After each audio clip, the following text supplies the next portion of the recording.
Yes, curiosity killed the cat down to earth. Of course, that's the perfect introduction for our marketing gurus joining us on the line from Hong Kong. Hello, Stephen. Hello, Jason. How are you doing? Very well, thank you. And yourself? No complaints from me, although it's a bit cold in Hong Kong at the moment. I understand the sun is shining in beautiful Underberg. Yeah, beautiful day today. Tell me, what's happening that side? What, in Hong Kong?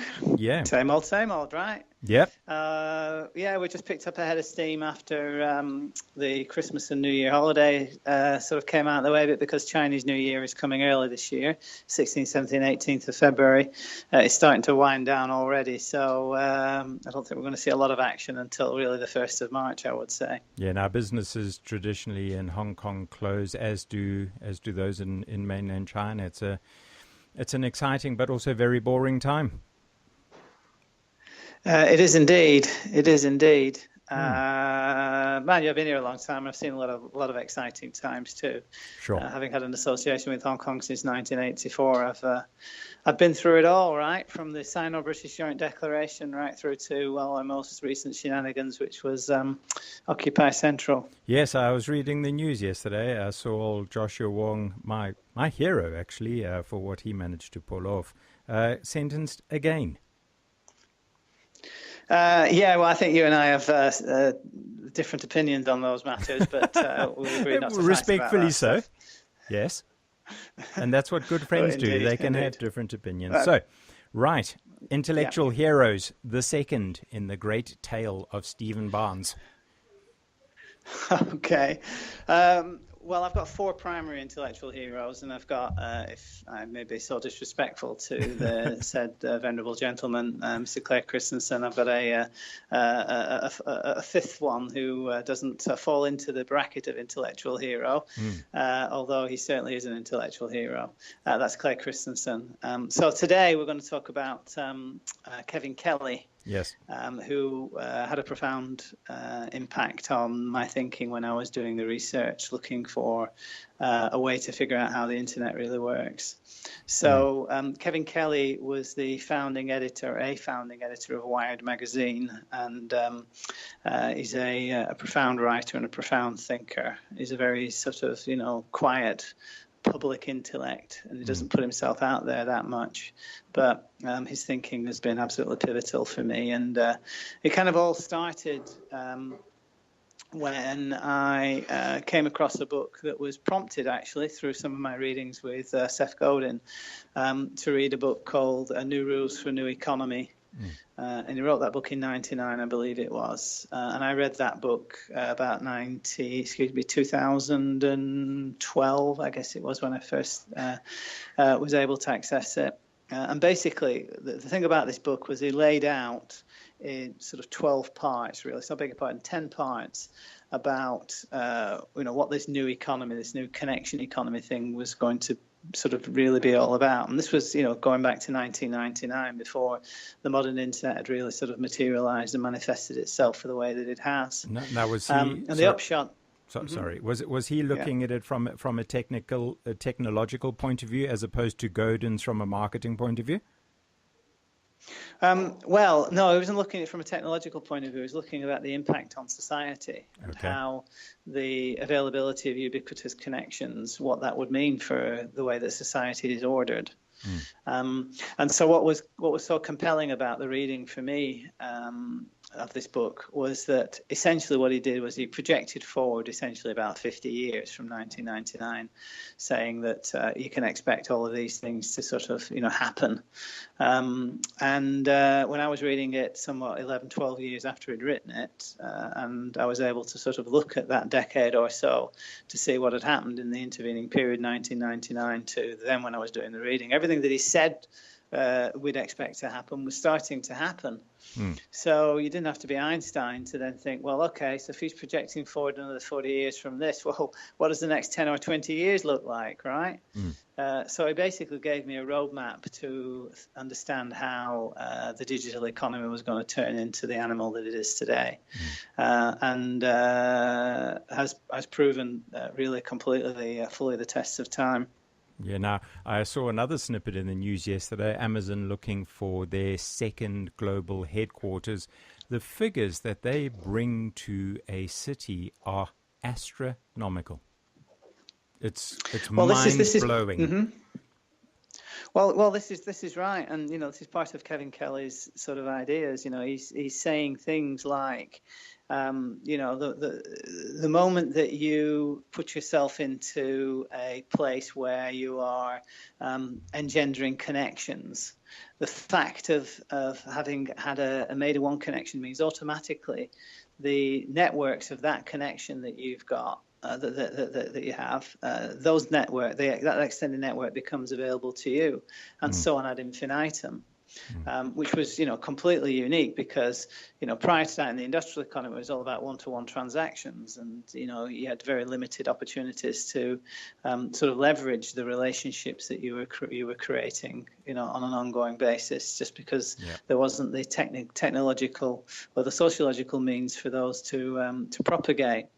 But now with the connection economy, because you can propagate all of these connections and leverage all of these networks, centralized power essentially sits at the nub of that network. And what Amazon recognized all those years ago, because I was wondering what was going on when they were just bookseller.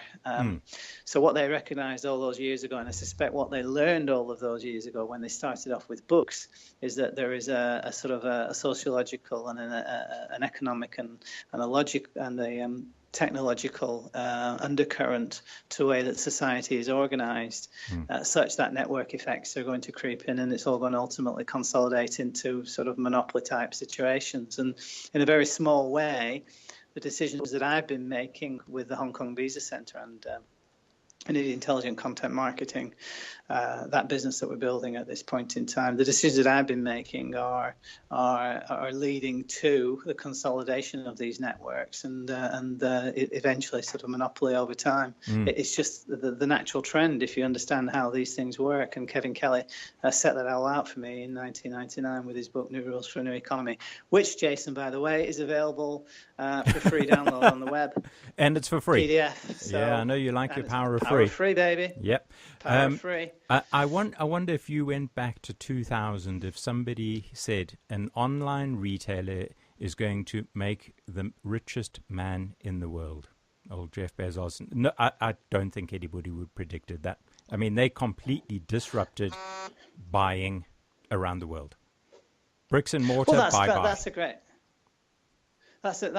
a great point, right? But then you see, it's one of those things where if you were to have predicted, say, 5 years ago that you'd be able to pull out your mobile phone and then have 5 minutes later a chauffeur-driven car to take you from A to B at a cost probably marginally more expensive than a taxi, but with far better certainty of knowledge that you're going to get where you need to go, because you never know whether you're going to get a taxi or not, right? Sure. If anyone would have said that 5 or 6 years ago, you'd have gone, no, that's not really, it's barely conceivable.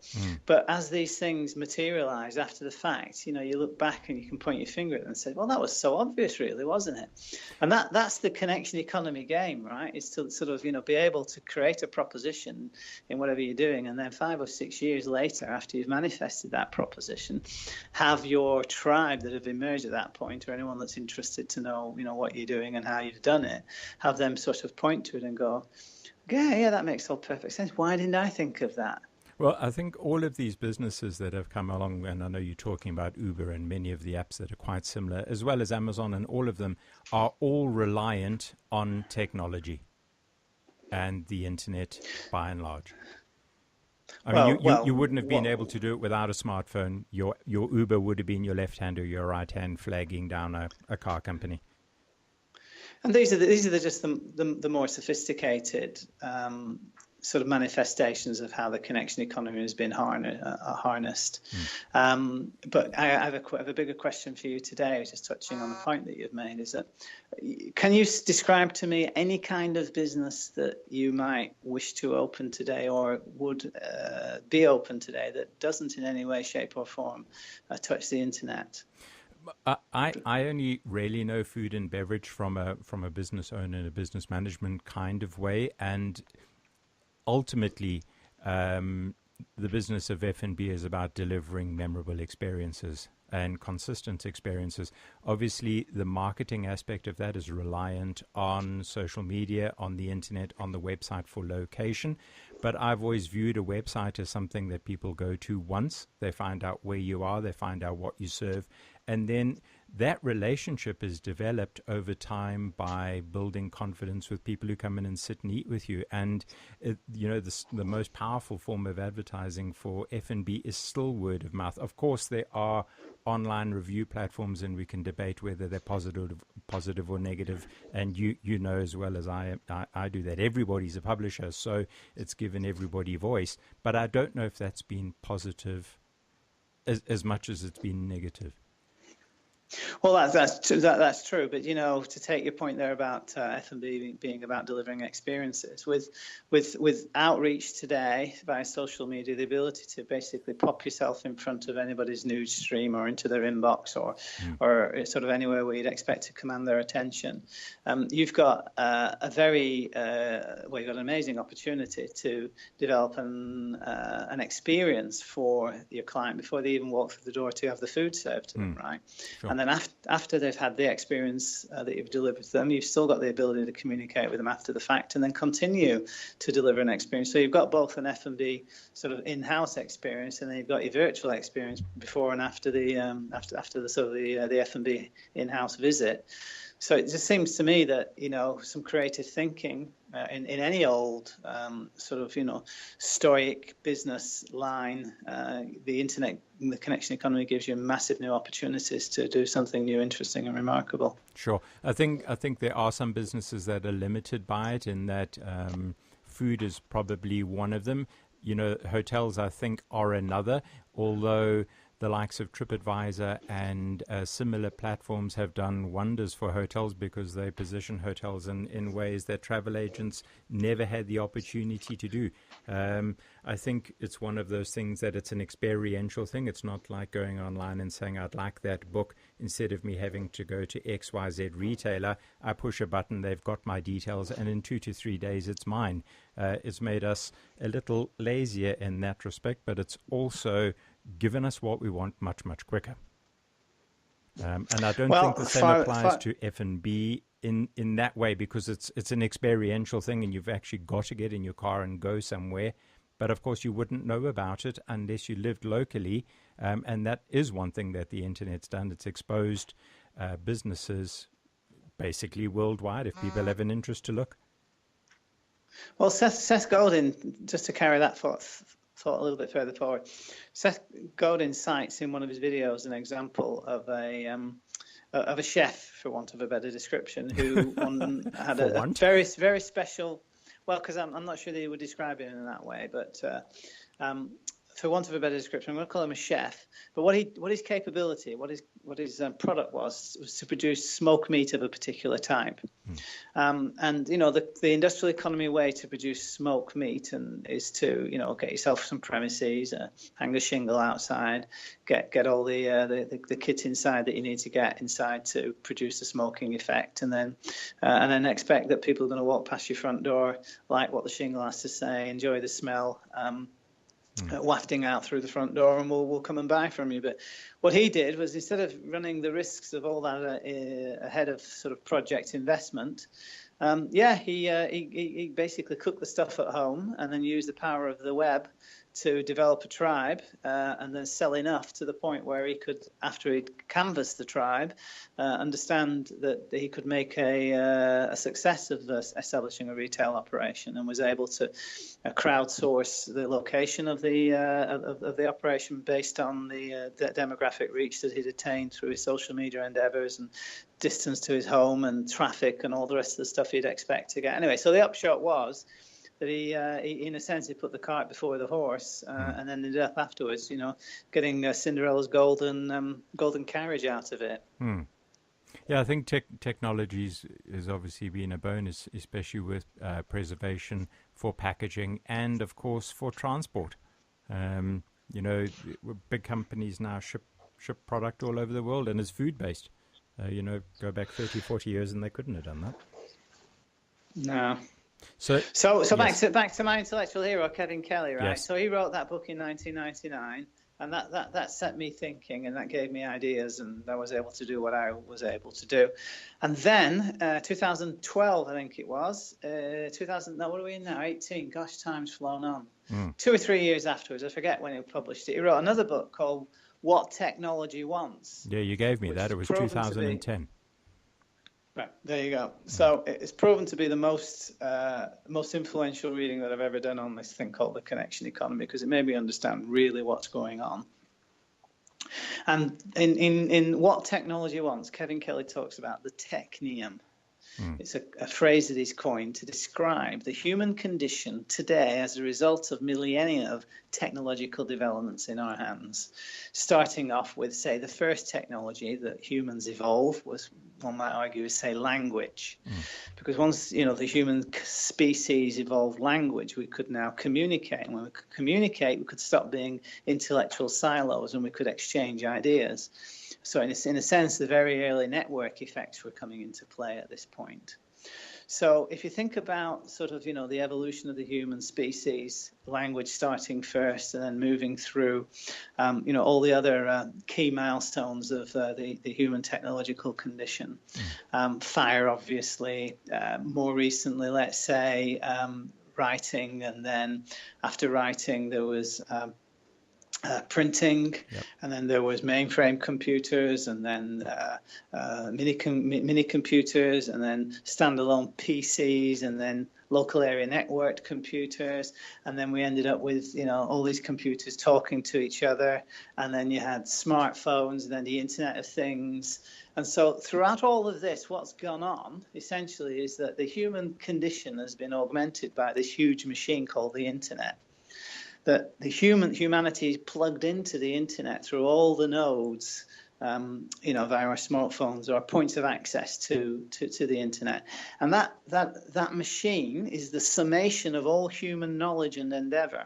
And it's being programmed in real life every single day through all the actions of humans on this, right? So we've got this huge machine that we're all essentially plugging into as we go. For example, right now I'm wearing a Fitbit. I'm new to the Fitbit game, but the Fitbit game together with the Fitbit device together with the Fitbit app gives me for the first time the opportunity to monitor what's happening to me biologically as I go through, a fitness metamorphosis as I get older. So I've now kind of, it's a classic example, I've now kind of become wedded to the Internet insofar as, how many calories I'm eating each day goes, and how many calories I'm burning, and how many steps I'm taking, and how many floors of steps I'm walking up, and all this kind of stuff. So I'm becoming sort of fused, in a sense, into this machine in that small way. And then when you think, that we've cracked the DNA code, and the DNA code is basically just the digital, right, representation of the biological in the human species. So the DNA is digital, and now because we've been able to convert biological information into digital information, we can process that information and we can do things about it, right? And we can. We're now growing things like artificial, human structures. For example, I saw on YouTube the other day a video that talked about how to grow a new ear from the DNA of someone who's lost an ear, and for all practical purposes, produce an almost, identical replica of soft tissue that originated with the person who's lost the ear, the DNA of that person. And then stuff that's going on about replacement of organs and the speed at which the world is moving now. You don't have to be a rocket scientist to think, well, 100 years from now, where are we going to be? What is this all going to eventually sort of look like? Well, it seems to me that if we're all plugging into this thing called the Internet, either as I'm doing in a simple way from the perspective of my Fitbit devices and the way that I communicate with people, obviously, and if science generally is now taking advantage of the digital realm and the connection economy and the computing power and all the summation of human knowledge and endeavor that's available to the artificial intelligence and machine learning initiatives and all the rest of that good stuff. It's inevitable, right, that there's going to be a place for everybody on the Internet that is uniquely their own. And so if you've got a particular skill, knowledge, or experience that is in a sense, unique to you, or you can publish to that niche in such a way to show that you've got expertise in that niche, and the other people who have expertise in that niche don't understand how the internet works. If you get there first and you publish in a way that helps people answer questions and solve problems and allows them to achieve the jobs to be done that need to get done, and you put down a platform of material that essentially helps humans achieve the outcomes that are inherent in the material that you've shared widely on the web, then you're essentially going to dominate that niche, and you're going to create a monopoly in that niche. No. And so what I took away from What Technology Wants by Kevin Kelly is this idea that the human condition dictates that it's inevitable we are all going to be fused into the web. And today, through publishing, which is the early way to go about creating a fusion into the web, it's accessible to everybody. So I've been able to be successful because, amongst other things, I was able to understand this essential trend over time that Kevin Kelly put me onto. Okay, so if we have a look at how you've created a monopoly in your space, you've understood what Kelly was saying, you've created a vast amount of content, you've answered questions that people are likely to ask, and you are republishing questions that they do ask, which reinforces everything that you've done over the last 5 to 8 years. How would somebody come along and disrupt you? Would it be possible for them over a short space of time to generate as much content as you have, to actually now appear as competitive as you are? Well, throw enough money at anything and enough time, then, for example, anybody could replicate Wikipedia if they decided that they wanted to, go to all that trouble. So, the same analysis applies, right? And what I think will happen is, if going through my own particular instance so far, is that when your competition see what you've done, firstly, when they see what you're doing, they kind of throw their hands up and say, I'm not quite sure what that's all about, but I'm not sure that I want to do that, but I'm bigger than him and it's not going to be a problem, so let's just not do too much about it. But even after the passage of time, once you're starting to represent, the serious threat that you do represent, then, the competition are going to look at what you're doing and they're going to say, well, given how far they've come and what they are really all about, is it really worth our while, in a sense, starting from scratch and sort of redoing the Wikipedia all over again? Why would we do that? They might seed that niche and then go into sort of other niches and sort of try and emulate what you're doing in those other niches. Logically, that's the thing that you do. But what I've come to understand is that your competition that are still operating in the industrial economy, they don't think logically. That is, they don't think the way that you do, because they're not understanding what you're doing, and they don't have the insights that you have, and they haven't done the reading that you have, and it's not immediately apparent to them what it is that you're doing and why you're doing it in the way that you are. So they don't see any value in doing that, not least because they've always done it one particular way, and it's always served their interests. And what these people tend to do instead is, instead of coming in with a completely new innovation, or perhaps emulating what we've already done or what you might be doing at that time, is they engage in something that Clay Christensen calls as sustaining innovations. And that sustaining innovation is essentially where you decide that you're going to continue to sell products and services that you've got for your existing customers. There's just improvements on the existing products and services. The problem with that is there's no growth in that, right? Because somebody who bought this year's product is not going to buy next year's product. No. So there's no latent inherent growth in that. You can't enter new markets with it. But, for 40, 50, 60 years, however long these businesses have been operating in the industrial economy for, they've known one pattern of how they do business, and that's what they're used to. And so they reach into the same old toolkit every single time and expect to get, the same sort of outcomes, not really understanding the disruptive nature of what's going on through the connection economy. Now, if you're an individual, as you said earlier, and you have a unique skill, how do you stand out in a sea of internet noise? Well, what you've got to do is first and foremost do a content audit and find out exactly, who's got a kind of presence on the internet that serves the niche that you're in. And if there's anyone on the internet that's producing an absolutely brilliant content proposition, and you've got no means to produce content that's 10 times better than them, then give up. Don't go after it. You're wasting your time.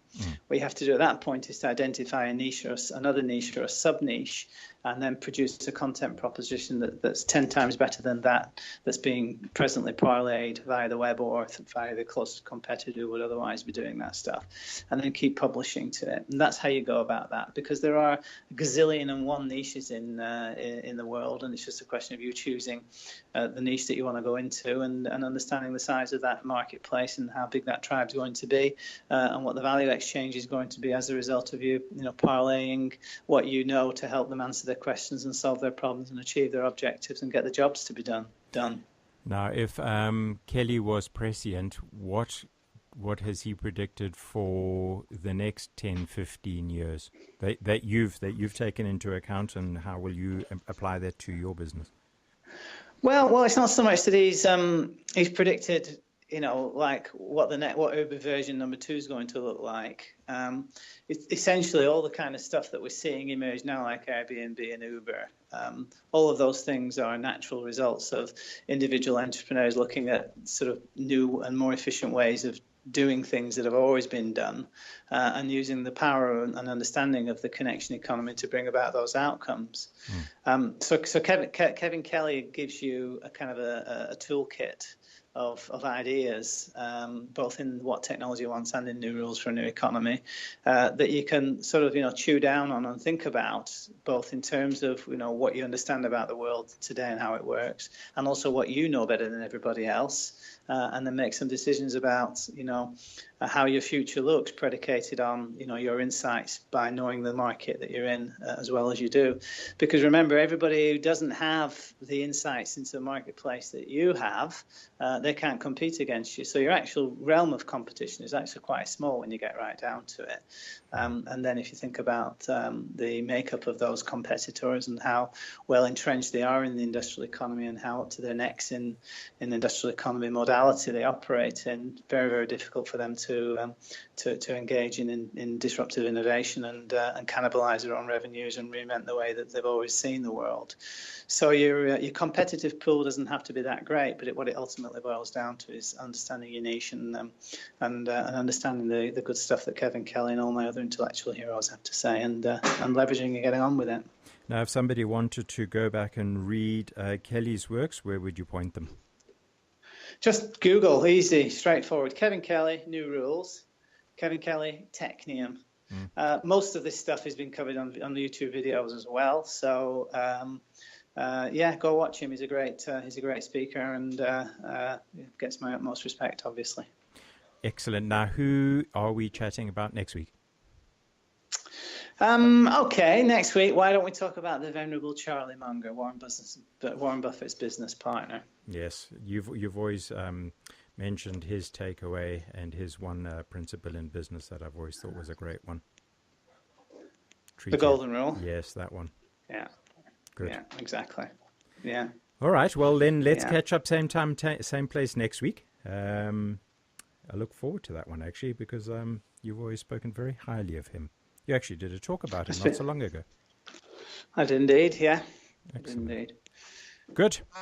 Thank you very much indeed, Mr. Barnes. We shall catch up soon, and if not before, we'll chat to you next Friday, 10 a.m. our time. I shall be waiting for it with earnest intent. See ya. Bye.